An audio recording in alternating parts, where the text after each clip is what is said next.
what we're doing today is my heater, and I started doing this last year and I just put it off and didn't address it because I didn't want to. I just dealt with it. My heater only works when it's idling. And so what's happening, I think, is you've got your heater control valve right there, the Monovalve, and what it does is it's got a little plunger in it that goes up and down. It's magnetic, or it uses magnetism to draw it up and down, and there's a little diaphragm on top of it. What happens, from what I'm reading, is that diaphragm gets a hole in it. And I think what it's supposed to do is when it gets signal for heater, it draws it up and allows coolant to flow through the heater core. What happens is that diaphragm gets a hole in it, and then coolant gets above the diaphragm and puts pressure on it and keeps the valve down. You've now got coolant on top of the plunger, pushing it down, and the magnetic coil cannot overcome that, and so it stays pushed down. And then when you go back to an idle, the coolant flow is less, and so it's able to draw it up. That's my understanding on what happens. The issue is MTC makes a monovalve for it, a repair kit. The repair kit is the plunger, the metal plunger, and the diaphragm. And from what I'm reading, they're junk, but they're the only aftermarket maker of it, and you can find them for about $15. Then you've got the Mercedes-Benz one, and the price on them lately has like skyrocketed. They're like $130 or $160. They're crazy, and it's just a plunger and a diaphragm. So I have been avoiding repairing that because you've got the two options. You spend the $130, we're just gonna call it $150. You spend $150 on that, or you spend the $15 on the cheap one that may or may not work. The problem with the cheap ones I'm reading is that the plunger itself, the metal plunger, is, I don't know if it's got a magnet in it or what it's got in it that that the coil in here is able to draw up and down, but it's not as strong as the OEM one, and so it may not have enough power to open and close it correctly, and so you get sporadic heating issues, where it sometimes can do it, draw it up, sometimes it can't. That's kind of what you've got going on. And that the diaphragm itself fails quickly. And it may be that that's what's happening, is the diaphragm's failing and it's getting that coolant on top and causing that. And maybe that's what the real issue is. So when I first got this car, the heater worked perfectly, and everybody always complains that the heat never works right in these things, and you always have issues with that monovalve, or that's what I read. And I was thinking, when I got the car, I got it and it was cooler weather when I started driving. It was like November when I put it back on the road. I was thinking, I've got perfect heat. Well, around January is when it started messing up. So it worked perfectly for a couple months, and then I started having monovalve issues. So I just dealt with it, didn't want to deal with it, didn't know what to do, which one to get. And so I got the parts car over there. So I think what we're going to do is go take the cartridge, the diaphragm and the plunger, out of the parts car, and we're going to look at it real good, see if it looks like it's in good shape. If it is, we're going to pull this one out and put that one in. And if that works, great. If not, I think I'm leaning towards getting the cheap one and just dealing with it. This is Texas. We've only got a couple months of winter here, so I can buy at least 9 MTC ones for the price of the Mercedes-Benz one. So I could replace that thing 9 times. So if I can get one winter out of one, I'm good with that. If I have to replace this thing, like every fall, that's fine with me. I think it's quick and easy to replace, so I think that's what we'll do. But first of all, we're gonna try using the one on the other car. We're gonna get it off and see if it'll be a good one. So let's go take a look. So this is my parts car, and I bought this thing, I think, if I remember right, it was $200. The engine has thrown a rod, and it had some parts missing off of it, the intake, the turbo, stuff like that. And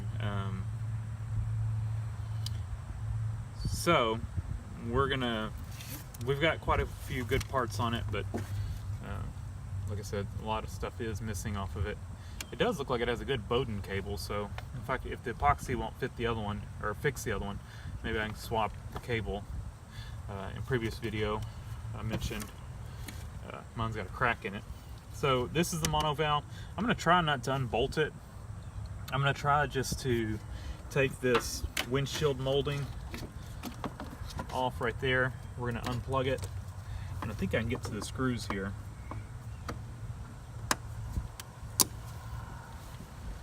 It's just if it'll lift out, I don't know. But try not to have to unbolt it. Don't really want to disturb those heater hoses. And you know, the plastic, this thing is plastic. It could be brittle. I really just don't want to disturb it. But we're going to take this one apart before we mess with the one on my car, because mine's not leaking or anything like that. So, you know, I don't want to disturb it if this one's no good and we have to order a kit. Because I can drive the car like it is, but if we get it torn apart and this one here is junk and we try to put the other one back together and it starts leaking, then I can't drive the car. So we're going to hope that this one is in good shape.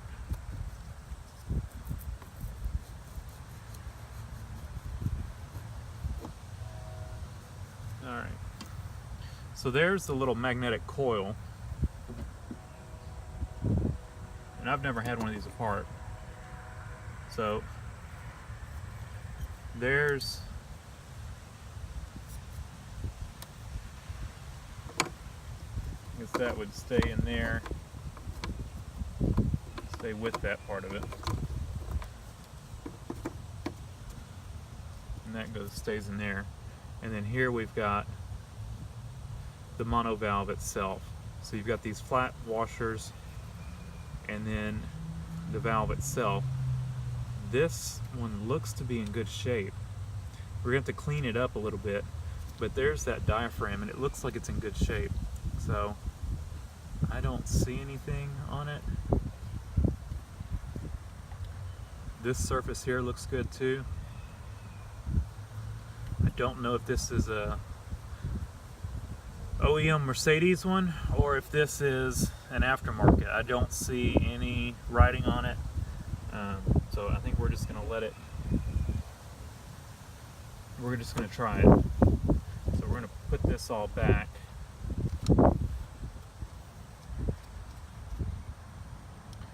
Maybe not tighten the screws all the way up, and just leave it like this.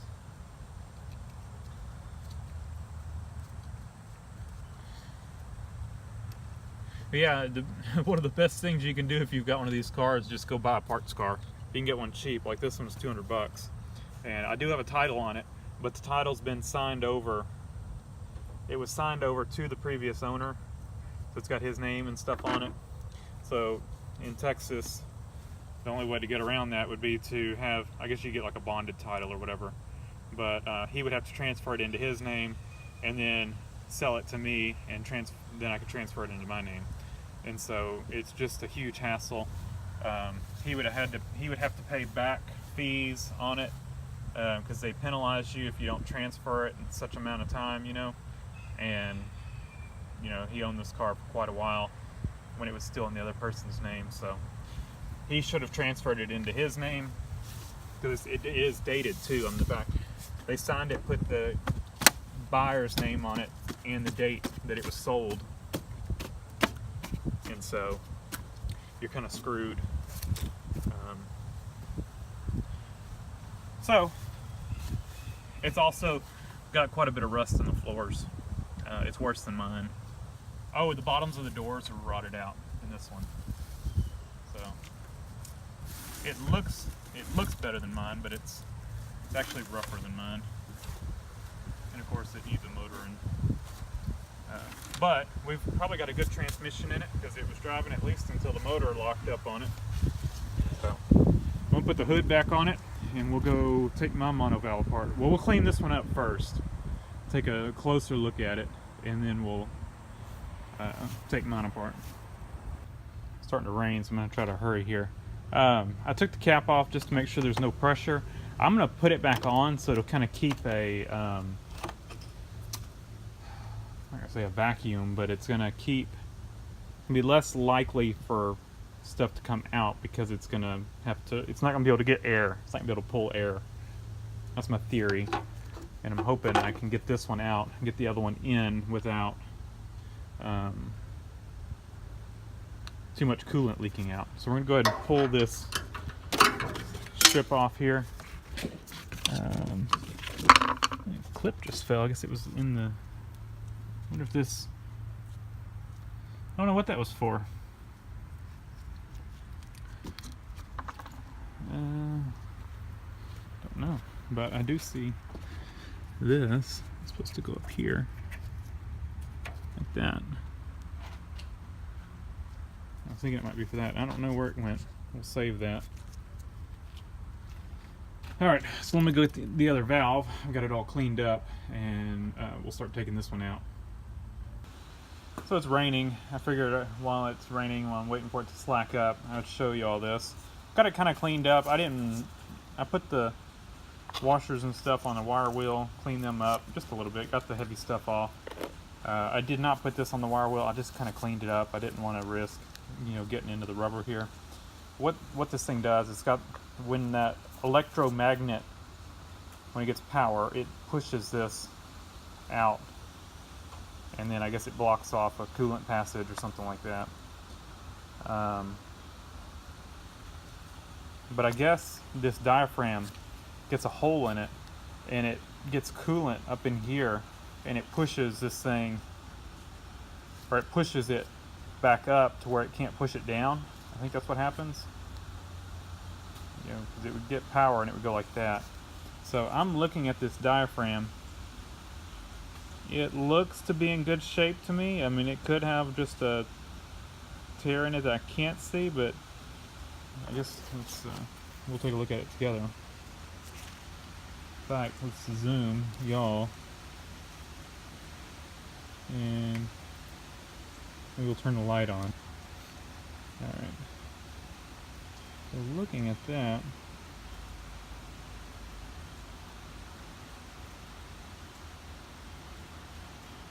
that looks to be in good shape.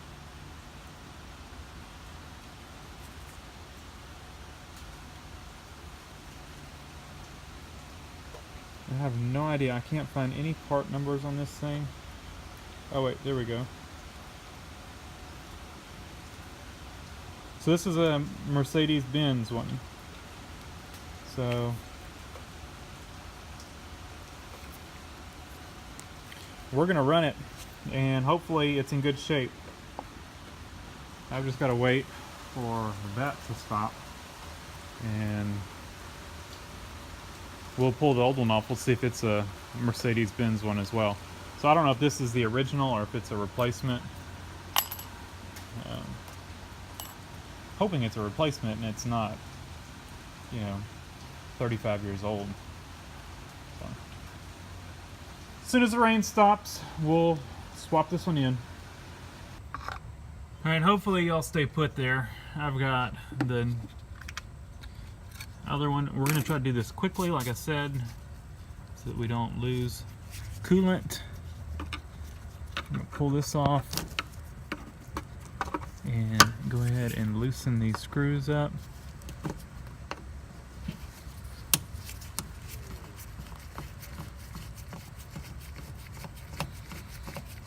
Hopefully we don't lose coolant or too much coolant.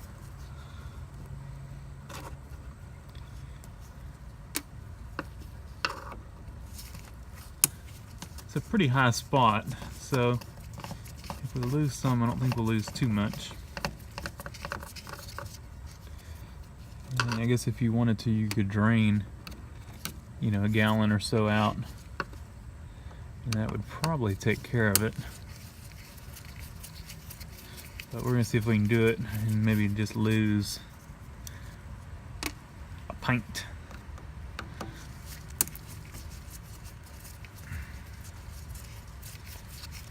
Alright, so that's all the screws out. Alright, so we're gonna try to get the electromagnet out first.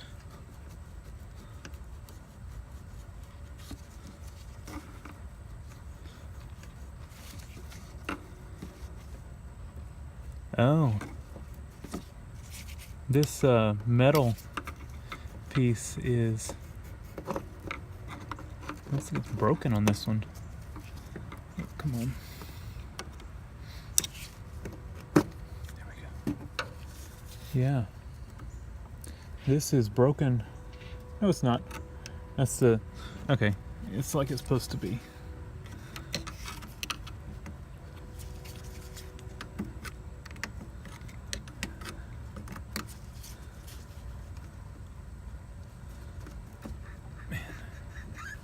It does not want to come out. There it goes. Hey, and look at that. No water. So if we look at this old one, oh man, something just fell. Oh, the wave washer is broke on it. So let's put that, I'll show you all that in just a second. I don't want to leave that open too long, so we're going to go ahead and put this one together. So we'll put our flat washer, then our wave washer, and we'll drop this in.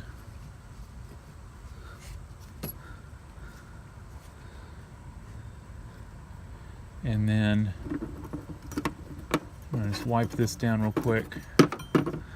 Grab a rag, I'll wipe all this stuff down.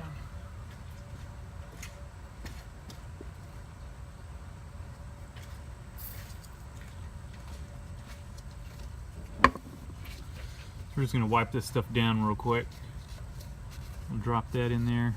I just sprayed it with some PB Blaster just to use as a cleaner.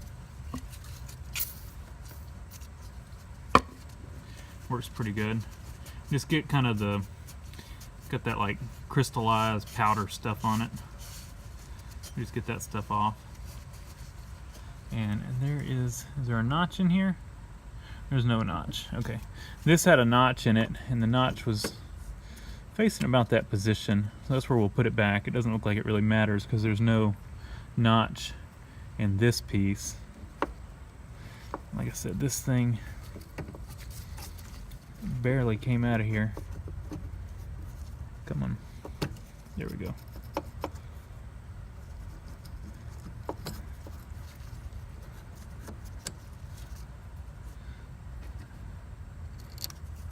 I'm just trying to get this back together quickly. It's not leaking right now, but you know, it could start. I would imagine on non-turbo models it would leak, be more likely to leak. I don't know, maybe not, I don't know. I'm just thinking because they've got a different setup where the coolant tank on this one is higher than the radiator. In the older models, or the non-turbo ones, the cap is actually on the radiator, or maybe it's the older ones, I don't know. I know on some of them they're like that, so that would make a difference to me. To me, that would make a difference. All right, this one, I'm trying to tighten them down evenly.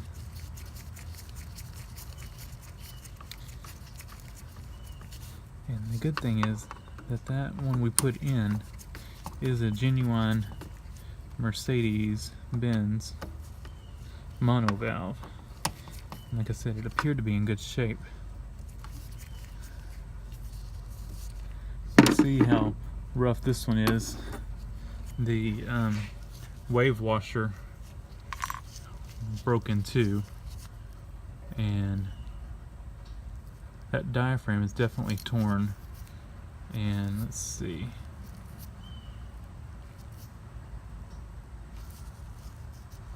Yeah, you can feel it's very hard. That other one was still rubbery. This one is very hard. All right, let me get this thing cleaned up a little bit where we can see it better. Really clean it up because I don't really have to. Look at that. The diaphragm doesn't work at all. I mean, yeah, the diaphragm's completely separated from there. Let's see how. So this thing was definitely failed. If we look,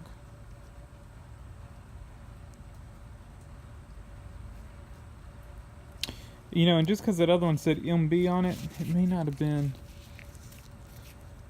I don't know. This one I think is aftermarket. CFW. I'm gonna go with aftermarket on this one and OEM on the other one. But may not be. This one moves really freely though. With no diaphragm. But I think we'll actually have a good working heater now with that other one. That will be nice to have, because the climate control on this thing actually works. Well, okay. The temperature part, I mean, you know, it does a great job. I love it. I love it. I set it, and you know, with AC it works perfectly. I don't have to change the dial. It keeps a good temperature going. And same thing for the heat. You know, when it worked, I could set it and it would keep that temperature in the car.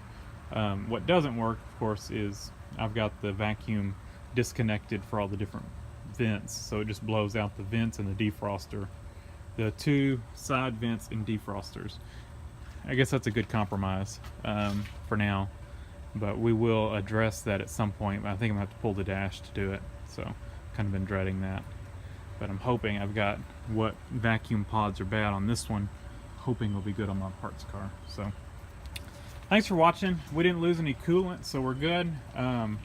Leave a comment down below, hit the like button, and oh, almost forgot. Plug this thing back in. So I think we'll be in good shape with that one. The rubber was still in, you know, still felt pliable on it. This one feels as hard as a rock. That's why I'm sure it separated right there. And good thing we had a good wave washer on the other one. This one actually has two washers, but the other one only had one, so we'll leave it like it was. I'm not sure what that second one is. It's possible somebody, you know, put that this one was replacement and it came with a little thin washer and they used the original washer as well or something. Maybe it's supposed to have two, but that other one only had one. I wonder if the wave washer is supposed to go in between them.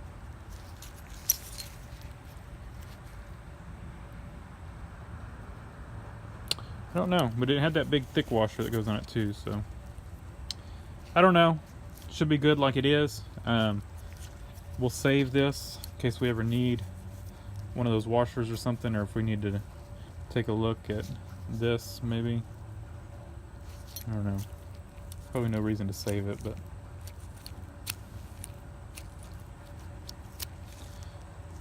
we will. That part's still a little bit pliable, but this one here is just hard as a rock. I mean, that other one was still pliable. So, like I said, thanks for watching. Leave a comment down below, hit the like button, and subscribe for more. Thanks.